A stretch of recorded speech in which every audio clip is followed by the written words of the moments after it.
अकबर ने भी सभी धर्मों के लिए साथ में लाकर समझाइश तो दी थी। पहलगांव में हमला हुआ, पहलगांव के बाद में हम में लिखा है बात तभी खत्म होगा। इससे अच्छा तो बाबर का वंशज अकबर था। हिंदुओं की सरकार होने के बाद भी हिंदू ही मारे गए।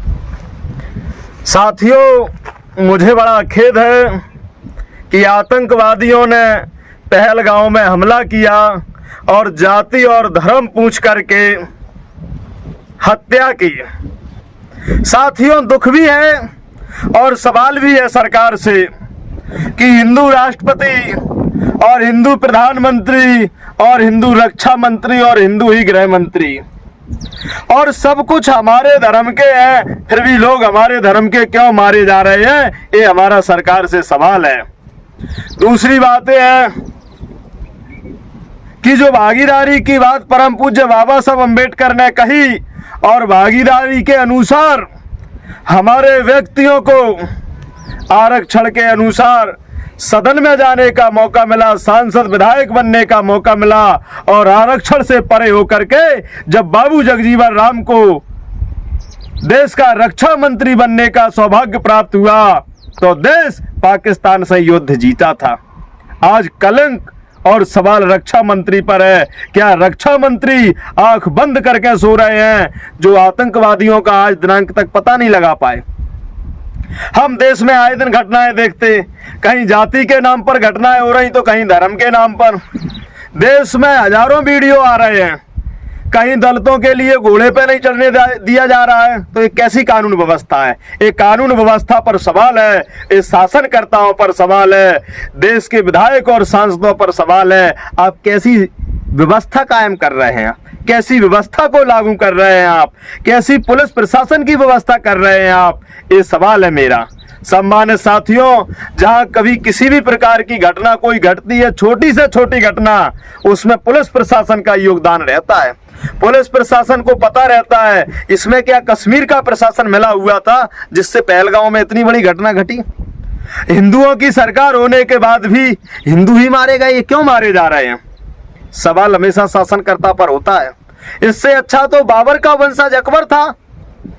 यदि हमें समझाइश ही देने हैं तो अकबर ने भी सभी धर्मों के लिए साथ में लाकर समझाइश तो दी थी। इसीलिए बाबा साहब अम्बेडकर ने कहा था कि हमें कानूनात्मक कठोरता अपनाने की आवश्यकता है। गांधी जी कहा करते थे कि भारत से जातिवाद खत्म हो जाएगा, वैचारिक परिवर्तन की जरूरत है।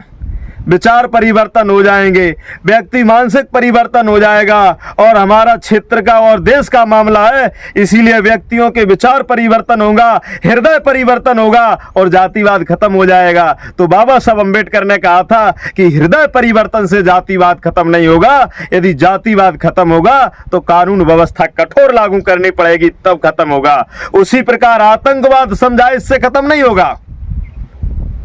आतंकवाद तभी खत्म होगा जब कानून व्यवस्था हम कठोर तरीके से लागू करेंगे, किसी भी प्रकार चूक नहीं करेंगे। और समझाइश अकबर जैसी देते रहे तो फिर हिंदू हिंदू नारा देने का क्या फायदा है? जम्मू कश्मीर में बौद्धिस्ट मारे गए थे मुसलमानों के द्वारा और आज सरकार नारा लगाती है कि जो है बौद्धिस्ट हो, सिख हो, ईसाई हो और हिंदू हो, ये सब आपस में भाई हैं, समझाइश देती है।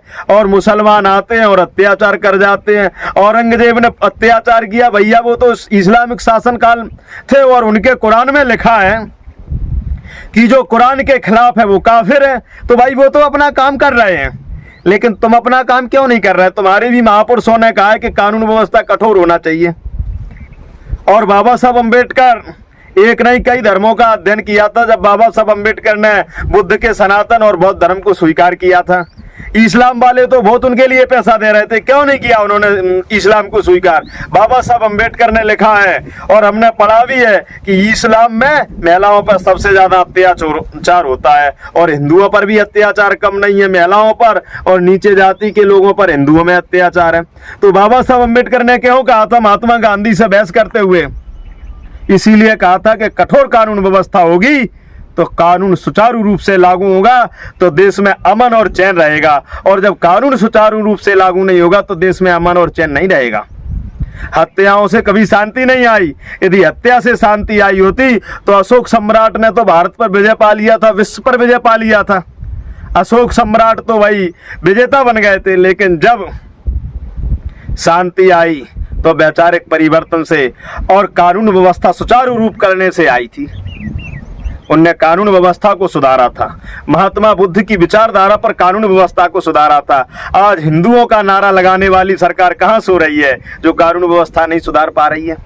पहलगांव में हमला हुआ, पहलगांव के बाद में हम देश में देखते हैं कि वो तो आतंकवादी विदेशी हमला कर जाते हैं, देश के हमला कर जाते हैं, लेकिन देश की कानून व्यवस्था तो इतनी गिरी है। आज गांव गांव गली गली में देखें, आज 75 साल बाद भी आजाद भारत में दलितों को बोलने की आजादी नहीं है, दलितों के लिए घोड़ा पर चढ़ने की आजादी नहीं है, बारात निकालने की आजादी नहीं है। क्यों नहीं है? क्योंकि कानून व्यवस्था सुचारू रूप से लागू नहीं है। और इसमें कोई दोषी है तो भारत की सरकार दोषी है, और वर्तमान में पहलगांव पर कोई दोषी है तो रक्षा मंत्री और उधर का मुख्यमंत्री दोषी है, क्योंकि रक्षा मंत्री के हाथ में पूरे देश की रक्षा की जिम्मेदारी है। जब हम पर जिम्मेदारी आई तो बाबूजी ने जवाब दे दिया था। क्या होता? रक्षा मंत्री का जवाब बाबूजी ने दिया था। इसीलिए सम्मानित साथी कहूंगा कि सुचारू रूप से कानून व्यवस्था लागू करना है तो परम पूज्य बाबा साहब अम्बेडकर के वंशजों को सरकार में